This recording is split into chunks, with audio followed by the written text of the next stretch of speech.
first, we address a bombshell New York Times report on how Planned Parenthood allegedly discriminates against pregnant employees.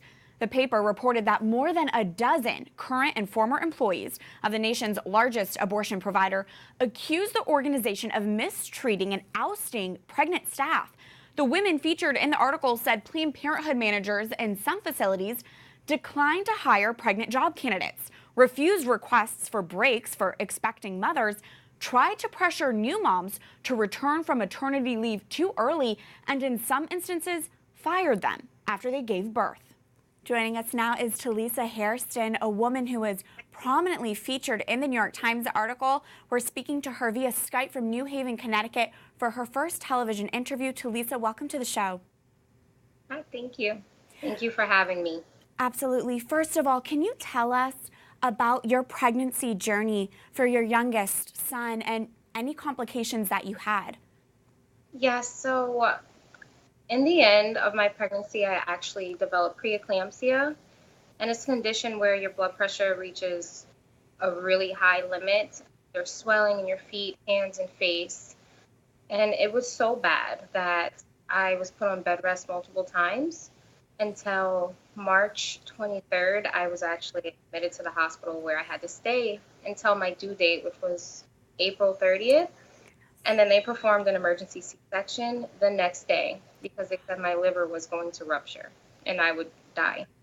Oh my goodness. I'm glad that you and your son are healthy now. And Talisa, you told the New York Times that Planned Parenthood required you to work a longer day, which went against your doctor's orders. Can you tell us about that and what happened because of that? Yes, so I worked a lot of long shifts at Planned Parenthood, and the last one I worked was actually a 10-hour shift. I worked an 8 to 8, and it did snow that night. It was really bad, and the next day, the Monday, I came into work, and the nurse said, "You have to go home." And she said, "I don't care who gets mad, like, you have to leave." I went to the doctor, and then they put me on bed rest.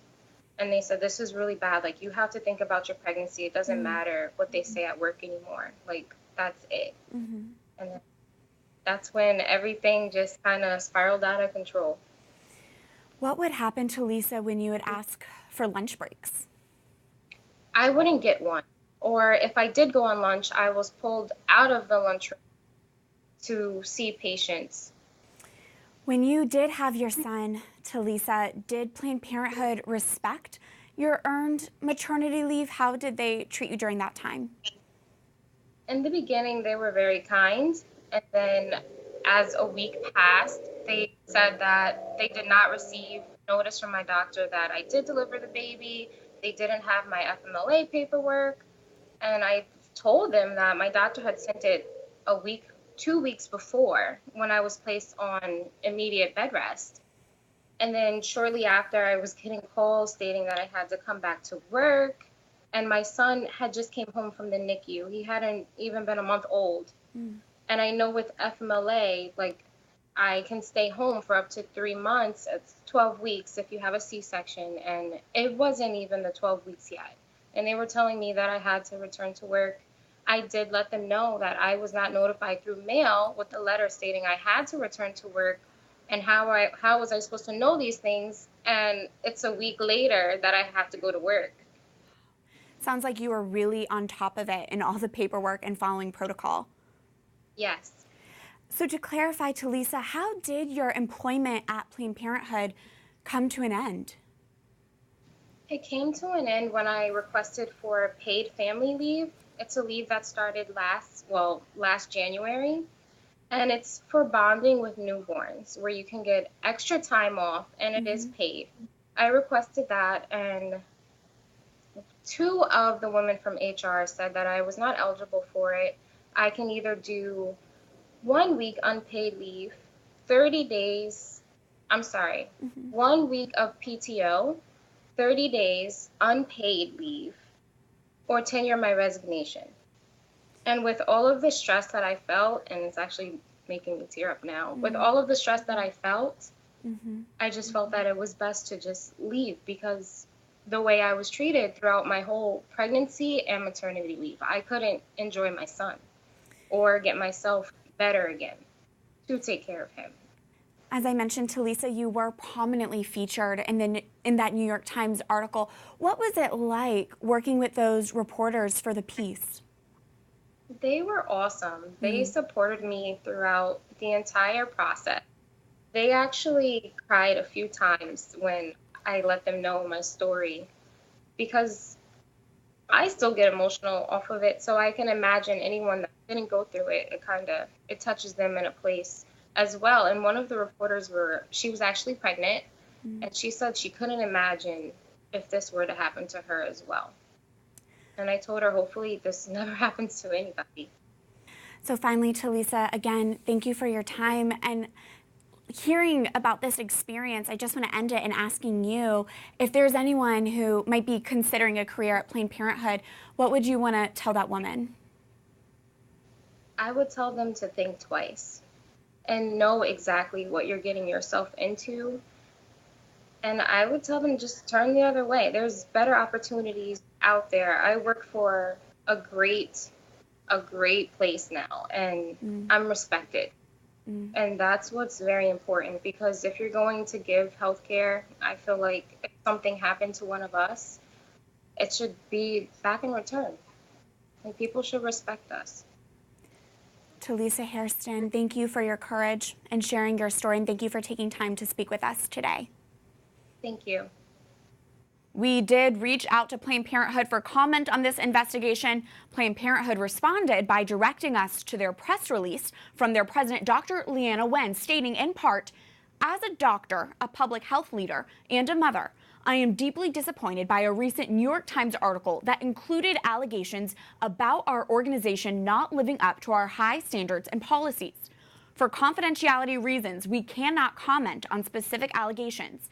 But make no mistake, if concerns are raised or complaints brought, we investigate immediately and, where necessary, take decisive action." Dr. Wen's statement also included news that the abortion business is launching a major new initiative to, quote, review, revamp, and strengthen parental leave policies to, quote, ensure a culture that supports pregnant and parenting staff. To continue this conversation, we are joined in studio by Mallory Quigley, the Vice President of Communications for the Susan B. Anthony List. And joining us via satellite is Annette Lancaster, who used to manage a Planned Parenthood facility, but is now a part of And Then There Were None, a nonprofit that exists to help abortion clinic workers leave the abortion industry. Thank you both for being here with us. Thanks for having us, Catherine. Thank you. Mallory, first off, what is your reaction to this investigation and to what Talisa shared with us? Gosh, well, wow. And thank God that Talisa is in good health and her son is as well.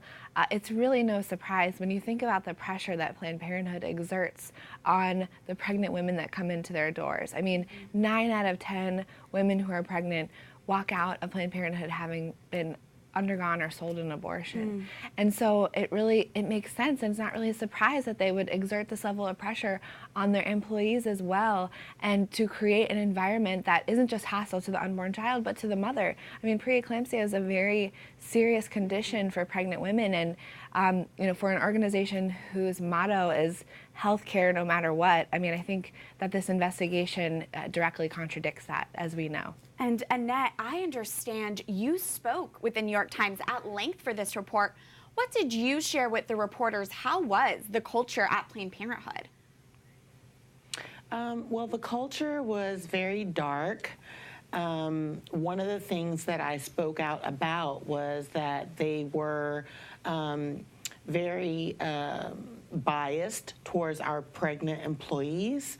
I actually had a pregnant staff member who was terminated, and then later on I left and went out of the country for vacation, and when I came back, one of our senior members of management ended up being terminated. And to me it was very ironic that she had been speaking out about her pregnancy, and then when I come back she was automatically just gone, and I was told to have no communication with her. So, like I said to the New York Times, if it was one time, it would have been coincidence, but that the fact that it happened twice was very curious to me. Mallory, what did you make of how Planned Parenthood President Dr. Leanna Wen responded? Well, I mean, it's more of the same. You know, she came in trying to focus on healthcare. You know, she is coming from a medical background, less political than her predecessor. But I think that this is just a continuation of the status quo at Planned Parenthood, which is proving itself time and again to be an abortion business. Annette, it sounds as if you did, in fact, witness your pregnant coworkers being discriminated against. What else do you want to share that you think Americans would be surprised to learn about how Planned Parenthood treats pregnant employees? Oh, there is so much that goes on behind the scenes that the American population just does not know.